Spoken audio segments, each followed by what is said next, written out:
Launch Era. The launch era began in August 2012, when Clash of Clans officially hit the App Store. At first glance, it seemed like just another mobile strategy game. Bright colors, simple buildings, and a few quirky troops. But it didn't take long for players to realize there was something different here.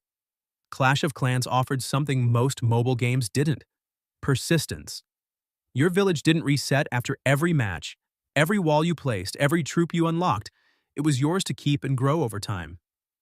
It also had a kind of tension you couldn't find anywhere else.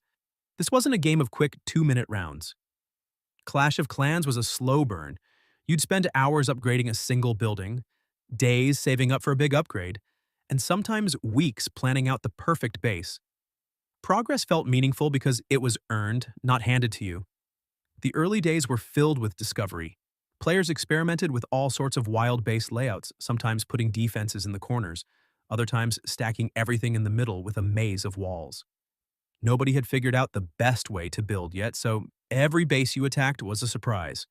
And speaking of surprises, many new players learned the hard way that walls actually mattered. But not as much as they thought, especially when an army of giants came storming in. Combat was simple, chaotic, and fun. Troops would wander in strange patterns, ignoring your careful plans, sometimes breaking through walls you thought were safe. The game didn't care about perfect strategy yet. It was about trial and error and the joy of slowly figuring things out. Early attack strategies like giant healer or full archer spam dominated villages everywhere. And the moment you unlocked a balloon or dragon, you felt unstoppable. This was also the birth of clan culture. Friends from school or work would create small clans, often with inside joke names, and start pooling their resources together. Donations were treated like precious gifts. A single dragon or high-level wizard from a clanmate could turn a doomed raid into a victory. Chat was always buzzing with "who can donate" and "need troops for war," even though clan wars didn't exist yet. It was about camaraderie, about having your name in the same clan as your friends. And while there was no formal competitive scene, rivalries still began to form. You'd check the local leaderboards just to see if your clan had overtaken the one from across town. Trophy pushing was a point of pride, and players would log in constantly to protect their hard-earned progress. It was a simple time. No heroes, no clan wars, no ranked leagues, no elaborate events. Just the pure thrill of building something that was yours and defending it from the rest of the world. For many players, logging in became part of the daily routine. Collecting resources, upgrading something, checking your clan chat, and maybe sneaking a raid or two before bed. By the end of the launch era, it was clear that Clash of Clans wasn't just another mobile game. It had become a hobby, a social space, and for some, an obsession. And as the player base exploded into the millions, Supercell was about to take the foundation they had built and turn it into something legendary. Golden Age era. The Golden Age was when Clash of Clans went from being just another hit mobile game to becoming a full-blown cultural phenomenon. We're talking roughly between 2013 and 2015, a period where it felt like everyone was playing. On the bus, at lunch breaks, before bed, Clash of Clans was part of people's daily routine. It didn't matter if you were a casual mobile gamer checking in twice a day or a hardcore strategist spending hours perfecting your base. The game had something for you. This was when the identity of Clash of Clans truly solidified. Supercell found a perfect balance between keeping the game simple and introducing updates that expanded its depth. You still had the easy-to-learn basics: build your village, train troops, raid for loot, but now there were layers of strategy that kept players hooked for the long haul. New troops completely changed how battles played out. The Witch could spawn endless waves of skeletons to overwhelm defenses. The Lava Hound became a tanky air unit that protected balloons and turned air attacks into a legitimate late-game strategy. The Bowler, with his double-hit boulders, opened up new base designs just to counter him. And then came the biggest game-changer of them all: heroes. The arrival of the Barbarian King and Archer Queen was a big shift. For the first time, you had permanent, upgradable units that fought alongside your army. These heroes could turn the tide of a battle with a single ability, whether it was the King's rage-fueled swings or the Queen's cloak that made her untargetable. Suddenly, attacks weren't just about spamming troops in one big wave. You had to time abilities perfectly, protect your heroes from early damage, and plan your attack around taking down the enemy's heroes first. Around this time, leagues were introduced, giving players a reason to push trophies beyond simple bragging rights. This was when names like Crystal League, Master League, and Champion League started to mean something. Reaching the higher leagues wasn't easy.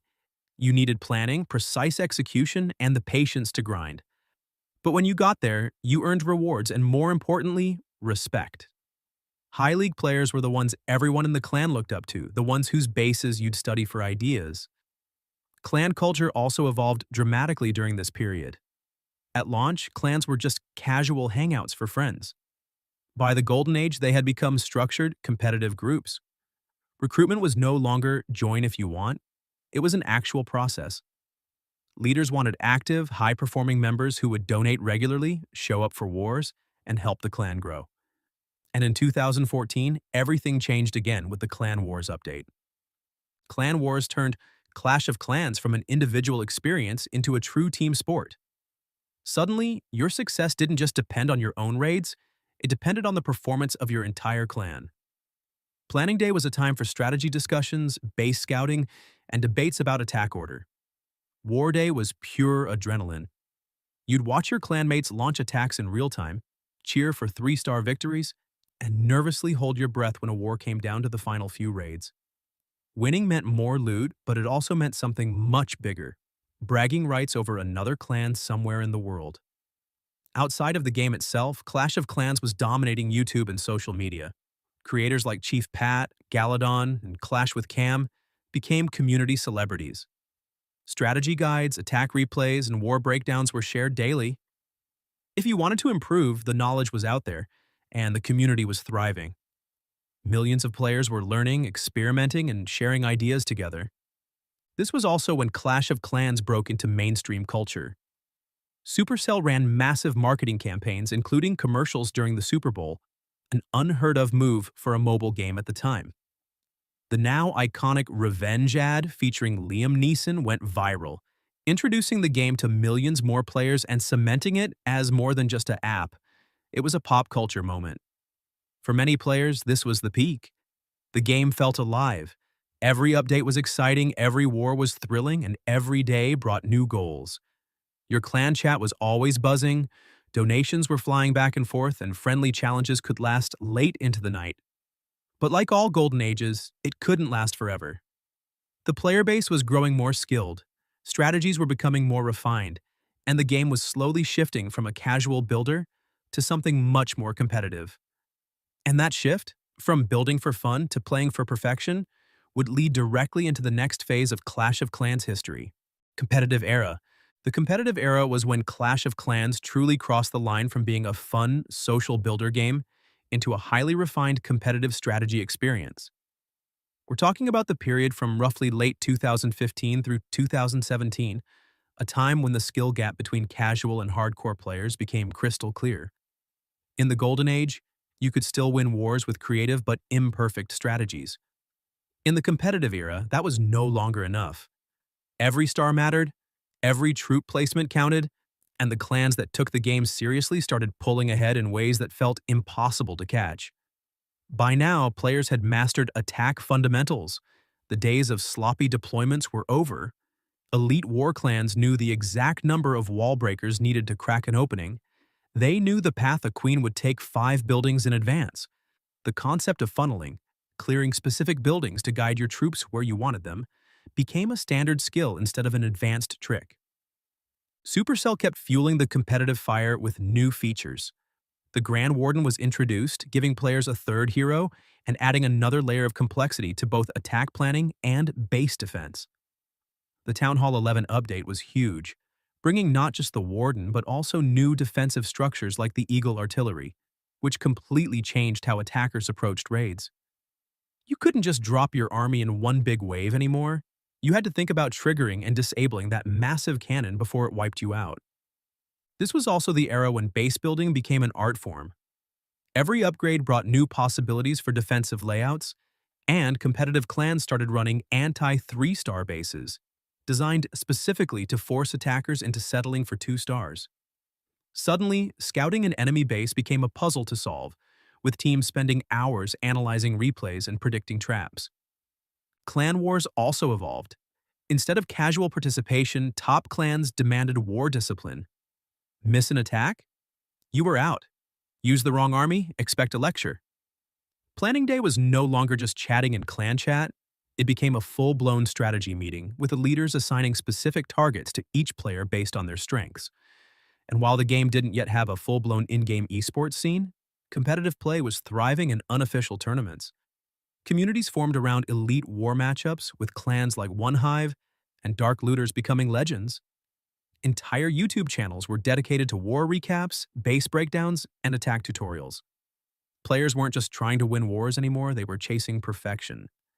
The pressure to be perfect changed the way people approached the game. Farming became more about efficiency than fun. Every upgrade was planned to fit war strategies. People timed their hero upgrades so they'd never be unavailable during a major war. The casual, log in when you can style of play from the launch era was long gone. Now the best clans were operating like real teams, structured, disciplined, and competitive to the core. Of course, this sharper competitive edge had its downsides. For casual players, the game started feeling more intimidating. Joining a serious clan meant following strict rules, practicing attack strategies, and being active every single day. Some players loved the challenge, others started feeling burnt out. But no matter which side you were on, one thing was clear. Clash of Clans had entered its most competitive and skill-intensive period yet. Wars were tighter, strategies were sharper, and the margin for error was razor-thin. However, as the game became more competitive, another problem started to creep in: a sense of repetition. Players who had been grinding for years began to wonder if the game was evolving enough to keep things fresh. And that feeling of same old, would become the defining feature of the next era. Fatigue Era. The Fatigue Era was when Clash of Clans, for the first time in its history, started to feel slow. We're talking about roughly 2017 to 2019, a period where the game was still popular, still competitive, but where the pace of change began to drag. For years, Clash of Clans had been in a constant state of evolution. Every few months, a major update would drop: new troops, new defenses, new mechanics, and it always felt like there was something exciting on the horizon. But during this era, those big, game-changing updates became less frequent. And when they did arrive, they didn't always have the same spark. Part of this was because the game had already introduced so much.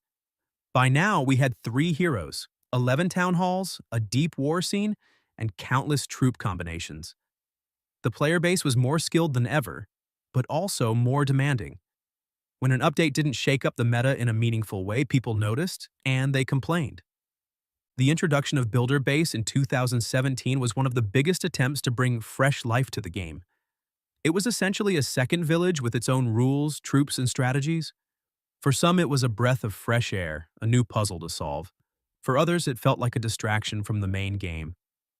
Builder Base had its fans, but it didn't pull everyone in the way Supercell hoped. Many players tried it, got bored, and went back to their main village. Meanwhile, the core game was starting to feel repetitive. Competitive wars began to blend together. Town Hall 11 strategies were so refined that seeing the same attack styles over and over, Queen Walk into Bowlers, Lavaloon, and Electro Dragons, all became too common. Base design still evolved, but not fast enough to stop the feeling that everyone was fighting the same battles week after week. This was also the era when the grind became more noticeable. As higher Town Hall levels came out, the upgrade times and costs grew. For maxed out players, this wasn't a big deal. They were used to waiting. But for mid-level players, the gap between them and the top felt enormous. Hitting a wall where every upgrade took over a week made progress feel slow, and without a constant stream of fresh updates, some players started logging in less often. The community reflected this shift. YouTube content began to dip in energy. Creators who once thrived on covering every update now found themselves stretching content, making top 5 attacks lists and nostalgia videos to fill the gaps between meaningful changes. Clan activity and casual groups began to decline, with some members going inactive for weeks at a time. It wasn't all bad. The game was still incredibly solid. Wars still had tense moments, Builder Base had its competitive ladder, and Supercell occasionally dropped balance changes to keep the meta from becoming completely stale. But the magic that defined the golden age and competitive era wasn't as strong. The feeling in the air was that Clash of Clans needed something big, a shakeup, a reason for old players to come back and for current players to get excited again. And Supercell delivered by introducing a feature that would redefine what it meant to be part of a clan. Clan Wars Era. The Clan Wars era was when Clash of Clans went from being a game you played with your clan to a game you played for your clan. This wasn't just another feature, it was a cultural shift inside the community, and it fundamentally changed how people saw the game. While the first version of Clan Wars had been introduced back in the Golden Age, this era, roughly 2019 to 2021, was when the war system truly evolved. Supercell doubled down on the idea that clans weren't just loose groups of players, they were competitive teams. The introduction of clan war leagues and eventually clan capital transformed the way clans interacted, competed, and strategized. Clan war leagues were the first big step. Instead of random matchmaking, clans were placed in structured leagues where every battle mattered for promotion or relegation. Suddenly, every attack wasn't just about loot, it was about your clan's ranking and long-term status. This added an entirely new layer of pressure and prestige. Being the top attacker in your league felt like carrying the team on your back. The best clans ran like professional esports teams, practicing strategies, scouting enemy bases, and planning hero upgrades around war weeks. A bad attack wasn't just a personal mistake anymore, it could cost your entire clan the season. Then came the Clan Capital in 2022, which brought a completely fresh concept to the game. Instead of everyone focusing only on their own villages, clans worked together to upgrade a shared base and defend it from enemy clans during raid weekends. This turned casual members into active contributors because even a lower-level player could help earn raid medals and make a difference. This era was also defined by a sense of identity. Clans became brands, some had their own logos, merchandise, or recruitment videos. War performance became a badge of honor, and players proudly listed their war stats in recruitment applications. The best clans built reputations that spread across global leaderboards, inspiring smaller groups to train harder and aim higher. And yet, all this competitive focus came with a downside. For casual players, the pressure of war leagues could be overwhelming. People just wanted to play for fun, and all of these new updates were a little too much for some players. Missing an attack or underperforming sometimes also led to being kicked from a clan you'd been in for years. Some felt that the fun, relaxed vibe of earlier days was gone, replaced by a constant need to prove yourself. Still, there's no denying the Clan Wars era kept the game alive and exciting for millions of players. It rewarded teamwork, demanded strategy, and gave every clan, big or small, something to fight for. But after years of war-focused updates, some players began to crave variety again. They wanted something fresh, something beyond wars and leagues.